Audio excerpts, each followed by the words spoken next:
Оскар и Умка – чемпионы России национального клуба породы. Таких активных собак необходимо выгуливать по несколько часов в день. Хозяйка животных Ольга Калачикова сетует на то, что подобных площадок в Якутске всего 2.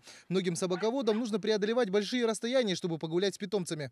Я сама не из этого микрорайона, приходится прибегать из другого, потому что у нас в микрорайоне нету.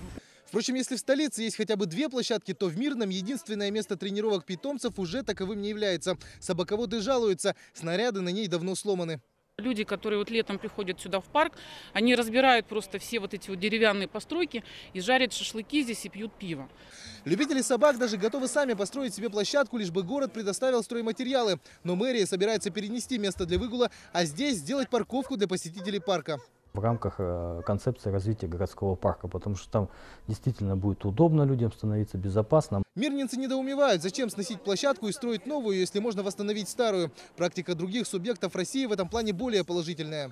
Во многих регионах такие площадки предусмотрены по общепринятым нормам. Например, в той же Москве берется расчет 25 собак на 1000 человек, а одна площадка рассчитана на 50 питомцев. Если следовать такой математике, то в Якутске должно быть примерно 140 подобных мест. По словам экспертов, площадки для выгула вообще должны быть в каждом дворе. Такие места учитываются при обустройстве дворовых территорий. В каждом квартале, в большом квартале, это так называемые территории совместного пользования, общего пользования, так же как детские площадки.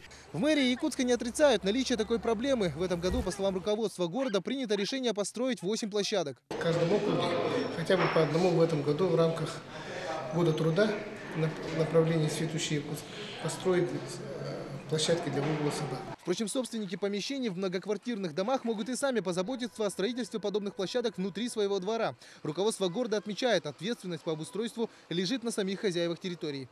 Юлиан Бояркин, Максим Бурцев, Вести при поддержке ТРК «Алмазный край».